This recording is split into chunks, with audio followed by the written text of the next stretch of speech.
Hello everyone. आज हम आपके सामने इंडिया मैप से रिलेटेड कई मैप लेकर आए हैं। आप इन सभी मैप्स को बहुत ध्यान से देखें और समझने की कोशिश करें। ये सभी आपके लिए मोस्ट इम्पॉर्टेंट है। सभी जितने भी आपके एग्ज़ाम्स, कॉम्पिटिशन्स, पेपर्स, अभी आपका जो लैब असिस्टेंट वाला पेपर होने वाला है उसके लिए भी आपके ये मैप जो है वो बहुत ही उपयोगी और इम्पॉर्टेंट है। इन्हें ध्यान से देखें और समझने की कोशिश करें। जैसे कि हमारा सबसे पहला जो इसमें मानचित्र है वो है भारत में सर्वाधिक जनसंख्या वितरण वाले राज्य। ठीक है, अब आप इसमें देखिए कि भाई सर्वाधिक जनसंख्या वितरण, दो चीज़ें होती है। एक तो होता है जनसंख्या घनत्व और दूसरा होता है जनसंख्या वितरण। तो भारत में सर्वाधिक जनसंख्या वितरण वाले जो राज्य हैं, अगर उनकी हम बात करें तो सबसे ज़्यादा जनसंख्या है उत्तर प्रदेश में। उत्तर प्रदेश कहाँ पर आता है ये आपको इस मानचित्र में दिखाई दे रहा है। ठीक है, दूसरे नंबर पर है महाराष्ट्र, तीसरे पर है बिहार, चौथे पे है पश्चिम बंगाल। तो आप इस मानचित्र में अच्छे से देख सकते हैं कि बिहार जो है वो कहाँ पर आ रहा है, पश्चिम बंगाल कहाँ पे आ रहा है, महाराष्ट्र कहाँ पे आ रहा है। इस मानचित्र के माध्यम से आपको ये भी मालूम चलेगा कि सर्वाधिक जनसंख्या वितरण वाले राज्य कौन कौन से हैं और उनकी स्थिति कहाँ कहाँ पर है। अब आगे हम अगले हमारे मानचित्र की बात करें वो है न्यूनतम जनसंख्या वाले राज्य। हमने अभी पहले पढ़ा है, देखा सर्वाधिक जनसंख्या वाले राज्य, ये है न्यूनतम जनसंख्या वाले राज्य। न्यूनतम सबसे कम जनसंख्या जिस राज्य की है वो कौन सा है, सिक्किम। और सिक्किम कहाँ पर आता है, ये एक छोटी सी जो आप जगह देख रहे हैं ये है सिक्किम। ठीक है, उसके बाद में दूसरे नंबर पर आता है मिजोरम। ये वाला जो एरिया है आपका ये है मिजोरम। तो न्यूनतम जनसंख्या वाले राज्य में सिक्किम और फिर मिजोरम। इसके बाद हम अगला मानचित्र पे चलेंगे अपने। ये हमारा अगला मानचित्र है। इसमें आप देख सकते हैं कि सर्वाधिक जनसंख्या वाला केंद्र शासित प्रदेश, ठीक है, और न्यूनतम जनसंख्या वाला केंद्र शासित प्रदेश। अभी हमने बात करी थी सर्वाधिक जनसंख्या वाले राज्य और न्यूनतम जनसंख्या वाले राज्यों की। हम सभी को पता है कि भारत में 28 राज्य और 8 केंद्र शासित प्रदेश हैं। ठीक है, तो केंद्र शासित प्रदेश की अगर बात की जाती है, अगर आपसे केंद्र शासित प्रदेश पूछा जाता है तो सबसे ज़्यादा जनसंख्या है दिल्ली केंद्र शासित प्रदेश की, जो कहाँ पर आता है आपका, ये जो आपका हरियाणा और यूपी के बीच में एक छोटी सी जगह दिख रही है ये है आपका दिल्ली। ठीक है, इसके बाद में आपसे अगर पूछा जाए न्यूनतम जनसंख्या वाला केंद्र शासित प्रदेश, तो ये जो आपके द्वीप समूह दिख रहे हैं ये है लक्षद्वीप, जहाँ की जनसंख्या सबसे कम है। ठीक है, केंद्र शासित प्रदेशों की बात की जाती है। तो अगला हम अपना मानचित्र, अगले मानचित्र को देखते हैं। इसमें आपको कुछ उच्च सांद्रण वाले शहर दिखेंगे। मतलब कि हमने बात करी राज्यों की, केंद्र शासित प्रदेशों की। ठीक है, अब इसमें अगर हम देखें तो ये क्या कह रहा है, शहर मतलब भारत में जनसंख्या का सबसे ज़्यादा जो बसाव है वो कौन कौन से शहरों में देखने को मिलता है। तो अगर हम शहरों की बात करें तो जैसे कि दिल्ली है, जयपुर है, अहमदाबाद है, मुंबई है, पुणे है, बेंगलुरु है, चेन्नई है और कोलकाता है। इन सभी शहरों में सबसे ज़्यादा जनसंख्या का जमाव देखने को मिलता है। ठीक है, और इस मानचित्र से आपको इन सभी शहरों की स्थिति अच्छे से पता चलेगी। तो आपको बहुत ध्यान से देखना है कि इस मानचित्र में कौन कौन से शहर किस जगह पर आ रहे हैं। अगला हम अपने मानचित्र पे चलते हैं जिसमें दिखाया गया है कि जो भारत का कुल जनसंख्या घनत्व है वो कितना है, 382 व्यक्ति प्रति वर्ग किलोमीटर। मतलब भारत का कुल जनसंख्या घनत्व 382 व्यक्ति प्रति वर्ग किलोमीटर है। तो अगर हम सर्वाधिक जनसंख्या घनत्व वाले राज्य की बात करें, पहले जो हमने मानचित्र देखा था उसमें सर्वाधिक जनसंख्या या जनसंख्या वितरण पूछा जाता है। वितरण अलग चीज होती है और घनत्व अलग चीज होती है। ठीक है, तो भारत का जो कुल जनसंख्या घनत्व है वो 382 व्यक्ति प्रति वर्ग किलोमीटर है। ये आपको याद होना चाहिए कई बार आपके कंपटीशन पेपर में ये प्रश्न पूछा जा सकता है। ठीक है, आपको बहुत अच्छे से याद होना चाहिए भारत का जनसंख्या घनत्व कितना है।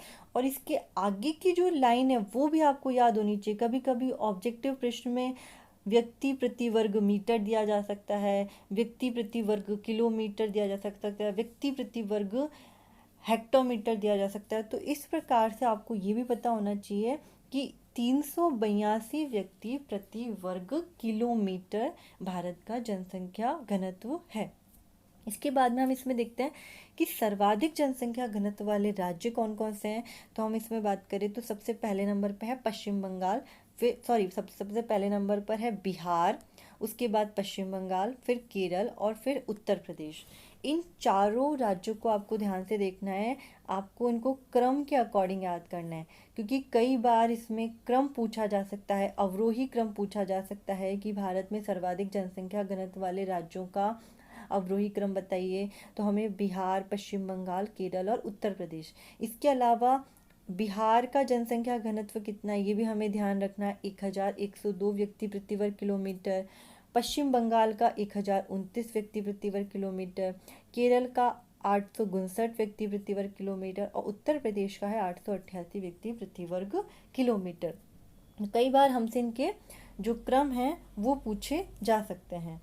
उसके बाद में अगर हम आगे अपने अगले मानचित्र पे चले, हमारा जो अगला है वो है भारत में सर्वाधिक जनसंख्या घनत्व वाले केंद्र शासित प्रदेश और न्यूनतम जनसंख्या वाले केंद्र शासित प्रदेश, सर्वाधिक जनसंख्या घनत्व वाला राज्य और न्यूनतम जनसंख्या घनत्व वाला राज्य।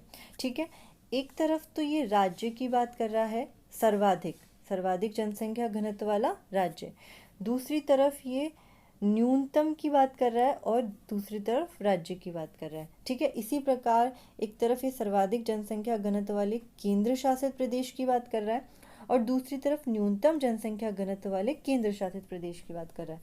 तो हमें बहुत अच्छे से ध्यान में रखना है, अगर आपसे पूछा जाता है सर्वाधिक जनसंख्या घनत्व वाला राज्य कौन सा है तो हमें पता होना चाहिए बिहार। अगर आपसे पूछा जाता है न्यूनतम जनसंख्या घनत्व वाला राज्य कौन सा है तो हमें पता होना चाहिए अरुणाचल प्रदेश। अगर पूछा जाता है सर्वाधिक जनसंख्या घनत्व वाला केंद्र शासित प्रदेश कौन सा है तो दिल्ली, जिसका सबसे ज़्यादा घनत्व है, ये भी आपको याद रखना है, 11,297 व्यक्ति प्रति वर्ग किलोमीटर। ठीक है, इसी प्रकार से न्यूनतम जनसंख्या घनत्व वाला केंद्र शासित प्रदेश कौन सा है, अंडमान निकोबार द्वीप समूह। ये जो आपको द्वीप समूह दिखाई दे रहा है ये है अंडमान निकोबार द्वीप समूह, जिसका जनसंख्या घनत्व सबसे कम है केंद्र शासित प्रदेशों में। अब एक मोस्ट इम्पॉर्टेंट बात को याद रखिएगा, आपको एक बात बहुत ढंग से याद रखनी है। अगर आपसे पूछा जाता है कि सर्वाधिक जनसंख्या घनत्व वाला प्रदेश बताइए, ठीक है, और आपके ऑप्शन के अंदर दिल्ली भी दे दिया जाता है, बिहार दे दिया जाता है, उत्तर प्रदेश दे दिया जाता है, पश्चिम बंगाल दे दिया जाता है, ठीक है, तो आपको ध्यान रखना है इसमें आपसे ये नहीं पूछा जा रहा है कि राज्य है या केंद्र शासित प्रदेश, ये नहीं पूछा जा रहा, आपसे पूछा जा रहा है कि सर्वाधिक जनसंख्या घनत्व वाला क्षेत्र बताइए। ठीक है, तो आपको पता होना चाहिए कि अभी अभी आपने ऊपर देखा है, यहाँ पर आपने देखा है कि बिहार का जो जनसंख्या घनत्व है, आप इधर देखेंगे वो कितना है, 1102 व्यक्ति प्रति वर्ग किलोमीटर है। ठीक है, जबकि हम इधर नीचे देख रहे हैं यहाँ पर कि जो दिल्ली का जनसंख्या घनत्व है वो कितना दे रखा है, 11,297 व्यक्ति प्रति वर्ग किलोमीटर। तो आपको ये बहुत अच्छे से ध्यान में रखना है कि आपसे अगर पूछा जाता है सबसे ज़्यादा जनसंख्या घनत्व कहाँ का है तो वो है दिल्ली का। दिल्ली का घनत्व भारत में सबसे ज़्यादा है। इसके बाद में इसी प्रकार से दूसरा प्रश्न, अगर आपसे पूछा जाता है कि न्यूनतम जनसंख्या घनत्व वाला क्षेत्र बताइए, तो आपके सामने अगर हम केंद्र शासित प्रदेश की बात करें तो अंडमान निकोबार द्वीप समूह का घनत्व सबसे कम है, और अगर हम राज्य की बात करें तो अरुणाचल प्रदेश का सबसे कम है। लेकिन आप इसमें ध्यान से देखें तो सबसे कम घनत्व कौन सी जगह का है, अरुणाचल प्रदेश का है या फिर अंडमान निकोबार द्वीप समूह का। आपको स्पष्ट दिखाई दे रहा है, अंडमान निकोबार द्वीप समूह का 46 व्यक्ति प्रति वर्ग किलोमीटर घनत्व है, जबकि अरुणाचल प्रदेश का घनत्व सिर्फ 17 व्यक्ति प्रति वर्ग किलोमीटर है। तो हमें ये भी अच्छे से ध्यान रखना है कि अगर हमसे पूछा जाता है न्यूनतम जनसंख्या घनत्व वाला क्षेत्र बताइए, तो आपका उत्तर होना चाहिए अरुणाचल प्रदेश। ठीक है, मतलब दोनों को मिलाकर पूरे भारत में राज्य और केंद्र शासित प्रदेश दोनों को मिला के सबसे ज़्यादा घनत्व दिल्ली का है और सबसे कम घनत्व अरुणाचल प्रदेश का है। ठीक है, ये आपको याद रखनी है बात। इसके बाद में हम अपना अगला इसमें मानचित्र देखते हैं। इस मानचित्र में आप देखेंगे कि कुछ मैंने यहाँ पे कुछ क्षेत्र दर्शा रखे हैं। ठीक है, आप सभी ने अपने भौतिक भूगोल में इन सभी क्षेत्रों के बारे में पढ़ा होगा कि ये वाला जो क्षेत्र है ये हिमालय क्षेत्र है। ठीक है, ये जो बीच वाला क्षेत्र है ये मैदानी क्षेत्र है जिसे हम विशाल मैदान कहते हैं। नीचे वाला ये जो दक्षिण वाला भाग है ये हमारा पठारी क्षेत्र कहलाता है, या इसको हम कहते हैं दक्षिण का पठार, प्रायद्वीपीय पठार। इसके अलावा ये जो हमारा तटीय वाला भाग है, भारत का जो तट वाला भाग है, ये तटीय मैदान कहलाता है। ठीक है, इसी प्रकार से ये वाला जो क्षेत्र है जहाँ पे नदियाँ गिरती हैं, सबसे बड़ी नदियाँ गंगा ब्रह्मपुत्र गिरती हैं, तो सबसे ज़्यादा डेल्टा का निर्माण करती है, जहाँ विश्व का सबसे बड़ा डेल्टा है सुंदरबन डेल्टा। तो ये क्षेत्र डेल्टाई क्षेत्र कहलाता है, और ये वाला जो भाग है ये उत्तरी पूर्वी क्षेत्र कहलाता है। ठीक है, इस प्रकार से इन सभी भाग को आपको बहुत अच्छे से देखना है, जहाँ पे इस लाइन को ध्यान से पढ़ेंगे हम कि उत्तर भारत के मैदानों, डेल्टाओं और तटीय मैदानों में जनसंख्या का अनुपात दक्षिणी और मध्य भारत के राज्यों के आंतरिक जिलों, हिमालय, उत्तरी पूर्वी और पश्चिमी कुछ राज्यों की अपेक्षा उच्चतर है। हमें क्या याद रखना है इसमें, मैदानों, डेल्टाओं और तटीय मैदानों, मतलब कि ये जो क्षेत्र है मैदानी क्षेत्र है, तटीय मैदानी क्षेत्र है और डेल्टाई क्षेत्र है। इन जगहों का जो घनत्व या हम बात करें जनसंख्या का अनुपात, इन क्षेत्रों में जनसंख्या पठारी क्षेत्र, हिमालय क्षेत्र, उत्तरी पूर्वी क्षेत्र या पश्चिमी क्षेत्र की अपेक्षा क्या है, अधिक है। ये हमें ध्यान में रखना है। आपसे पूछा जा सकता है, आपके प्रश्न बन सकता है कि निम्नलिखित में से किस भौतिक विभाग में जनसंख्या का अनुपात उच्च है। आपसे ऑप्शन में दिया जा सकता है हिमालय क्षेत्र, पठारी क्षेत्र, उत्तरी पूर्वी क्षेत्र या मैदानी क्षेत्र। ठीक है, तो आपको उत्तर क्या होना चाहिए, मैदानी क्षेत्र। तो इस प्रकार से मैदानी क्षेत्र, तटीय मैदान और डेल्टाई क्षेत्र का जो जनसंख्या का अनुपात है यहाँ पर अन्य क्षेत्रों की अपेक्षा उच्च है। इसके बाद हम अगले अपने मानचित्र पे चले, तो इसमें कुछ भारत के राज्य और केंद्र शासित प्रदेशों को अंकित किया गया है। ये मानचित्र आपको बहुत ध्यान से देखना है और समझना है, क्योंकि हमें ये मालूम होना अति आवश्यक है कि हमारे भारत में कौन से राज्य की स्थिति कहाँ पर है, राज्य कहाँ पर है, केंद्र शासित प्रदेश कहाँ पर है। ये सभी हमें बहुत अच्छे से याद होना या उनकी स्थिति मालूम होना अति आवश्यक है। तो ये पूरे भारत के मानचित्र को आपको बहुत ध्यान से देखना है कि भारत के कौन से राज्य और केंद्र शासित प्रदेश कहाँ कहाँ पर है। ठीक है, इसमें मैंने सभी 28 राज्यों को और कई केंद्र शासित प्रदेशों को इसमें मेंशन किया हुआ है। आप इसमें अच्छे से देख सकते हैं, क्योंकि जब आप इससे देखेंगे तो आपसे जब कोई भी प्रश्न पूछा जाता है, जैसे आपसे पूछ लिया जाए सर्वाधिक जनसंख्या वाला राज्य दर्शाइए। ठीक है, आपको ये तो पता है सर्वाधिक जनसंख्या वाला राज्य उत्तर प्रदेश है, लेकिन आपको ये नहीं पता उत्तर प्रदेश है कहाँ पर। तो आपको पता होना चाहिए उत्तर प्रदेश कहाँ मेंशन करना है आपको। ठीक है, इसी प्रकार से आपसे पूछा जाता है कि सर्वाधिक जनसंख्या घनत्व वाला राज्य दर्शाइए, तो आपको पता है सर्वाधिक जनसंख्या घनत्व वाला राज्य बिहार है, लेकिन कहाँ पर है ये हमें पता होना चाहिए। तो इस प्रकार से हमें सभी राज्यों की स्थिति, बिहार कहाँ है, छत्तीसगढ़ कहाँ है, तेलंगाना कहाँ है, आंध्र प्रदेश कहाँ है, महाराष्ट्र कहाँ पर है, मध्य प्रदेश कहाँ पर है। इसके अलावा आपके कई केंद्र शासित प्रदेश है, जैसे यहाँ पर आपका दिल्ली है। ठीक है, इसके अलावा यहाँ पर ये दमन और दीव दादरा नागर हवेली है। पहले दमन और दीव दादरा नागर हवेली अलग अलग केंद्र शासित प्रदेश थे, लेकिन अब इन दोनों को एक कर दिया गया है। ठीक है, तो ये दमन दीव दादरा नागर हवेली है, ये लक्षद्वीप है, ये अंडमान निकोबार द्वीप समूह है। इसके अलावा आपका यहाँ पे ये जम्मू कश्मीर है, ये इधर लद्दाख है। तो जितने भी आपके इसमें राज्य केंद्र शासित प्रदेश दिए हुए हैं उनको आपको बहुत ध्यान से देखना और समझना है। इसके बाद में हम अपने अगले मानचित्र पे चलते हैं, जो है भारत जनसंख्या वृद्धि दर। भारत जनसंख्या वृद्धि दर की अगर हम बात करें तो इसके अंदर आपको दिखाई दे रहे हैं सर्वाधिक जनसंख्या वृद्धि दर वाले केंद्र शासित प्रदेश। ठीक है, तो सबसे ज़्यादा जनसंख्या वृद्धि दर वाला केंद्र शासित प्रदेश कौन सा है? दादरा नागर हवेली और दमन और दीव।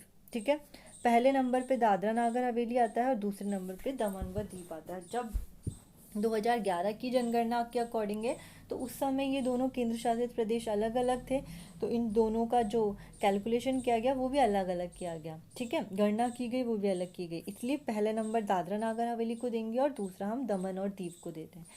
लेकिन अब अगली जनगणना जो होगी उसमें इन दोनों को साथ मिला दिया जाएगा, क्योंकि अब ये दोनों केंद्र शासित प्रदेश साथ में मिल चुके हैं। ठीक है, तो हमें याद रखना है 2011 की जनगणना के अनुसार सबसे ज़्यादा जो जनसंख्या वृद्धि दर वाले केंद्र शासित प्रदेश हैं, कौन से केंद्र शासित प्रदेश? वो दादरा नागर हवेली है और दमन और दीव है। इसी प्रकार से अगर हम बात करें न्यूनतम जनसंख्या वृद्धि दर वाले केंद्र शासित प्रदेश, तो पहले नंबर पर है लक्षद्वीप और दूसरे नंबर पर है अंडमान और निकोबार द्वीप समूह। ठीक है, ये आपको बहुत अच्छे से याद रखने हैं। इसमें काफ़ी सारे डेटा है, जनसंख्या वितरण, जनसंख्या घनत्व, जनसंख्या वृद्धि दर वाले केंद्र शासित प्रदेश, राज्य। तो ये आपको बहुत अच्छे से याद करने पड़ेंगे जिससे कि आपको कन्फ्यूज़न ना हो। कई बार हम बहुत कन्फ्यूज़ हो जाते हैं, तो आप उनको बार बार अच्छे से मानचित्र को देखते हुए इनको अच्छे से याद करना तो आपके लिए आसान होगा। इसी प्रकार से जनसंख्या वृद्धि दर वाले हम राज्य की बात करें, हमने केंद्र शासित प्रदेश पढ़े, सर्वाधिक जनसंख्या वृद्धि दर वाले अगर हम राज्य की बात करें तो सबसे पहले नंबर पर आता है मेघालय। ये जो आपका जो राज्य दिखाई दे रहा है ये कौन सा है? मेघालय। मेघालय का नंबर 1 है। उसके बाद है ये अरुणाचल प्रदेश। ठीक है, ये अरुणाचल प्रदेश है। इसके बाद में तीसरा है बिहार। तो सर्वाधिक जनसंख्या वृद्धि दर वाले राज्य की हम बात करें तो मेघालय, अरुणाचल प्रदेश और फिर बिहार। इसी प्रकार से न्यूनतम जनसंख्या वृद्धि दर वाले राज्य की अगर हम बात करें तो पहला आता है नागालैंड का, दूसरा आता है केरल का और तीसरा आता है गोवा का। ठीक है, तो ये हमें अच्छे से देखना है, समझना है कि न्यूनतम जनसंख्या वृद्धि दर वाले राज्य मैंने येलो कलर से मेंशन कर रखे हैं, वो तीनों फर्स्ट नंबर पे नागालैंड, दूसरे नंबर पे केरल, तीसरे नंबर पे है गोवा। ठीक है, तो जो येलो कलर से मेंशन है वो सभी न्यूनतम जनसंख्या वृद्धि दर वाले राज्य हैं, और जो ऑरेंज कलर से मेंशन किए हुए हैं वो सभी सर्वाधिक जनसंख्या वृद्धि दर वाले राज्य है। ये थोड़ा सा यहाँ पे मिसप्रिंट हो गया है, यहाँ पे नंबर 1 कर लीजिएगा कि मेघालय का नंबर 1 है। ठीक है, और इन सभी राज्यों की आपको स्थिति बहुत अच्छे से देखनी और समझनी है, इन सभी राज्यों को आपको बहुत अच्छे से देखना है। इसके बाद में हम अपना अगले मानचित्र पे देखते हैं जिसमें दे रखे हैं जनसंख्या वृद्धि दर 1991 से 2001 के बीच वाली।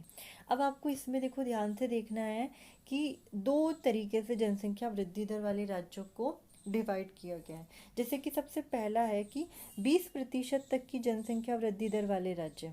ठीक है, तो ये जितने भी ऑरेंज कलर के राज्य या हम बात करें दक्षिण के जितने भी राज्य हैं ये सभी है 20% तक की जनसंख्या वृद्धि दर वाले राज्य, जहाँ की जो वृद्धि दर है वो 20% तक की है।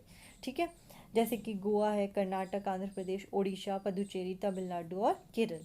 ठीक है, जबकि अगर हम बात करें ये जो येलो कलर से मेंशन है, जो 20 से 25% के बीच की अगर जनसंख्या वृद्धि दर वाले राज्य हैं, तो ये जो उत्तर वाले करीब करीब जितने भी राज्य दिखाई दे रहे हैं आपको, ये सभी है 20 से 25% की जनसंख्या वृद्धि दर वाले राज्य।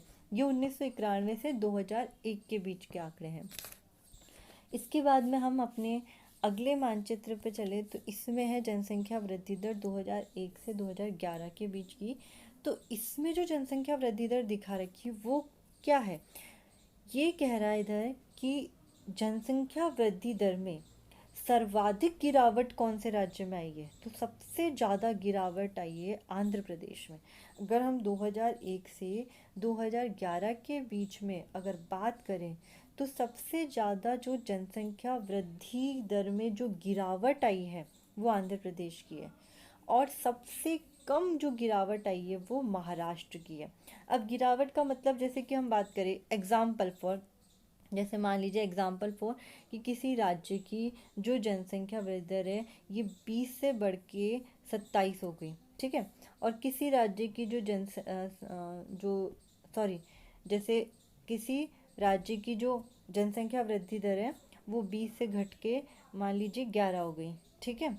और किसी राज्य की जनसंख्या वृद्धि दर है वो 20 से घट के 15 हो गई, ठीक है। ये एग्जाम्पल है, जस्ट आपको एग्जाम्पल समझाने के लिए कि किसी राज्य की या केंद्र शासित प्रदेश की जनसंख्या वृद्धि दर 2001 से 2011 के बीच में 20 से घट के 11 हो गई, ठीक है। और किसी की 20 से घट के 15 हो गई। घट दोनों की रही है, आप इसमें देख रहे हैं, घट दोनों की रही है, ठीक है।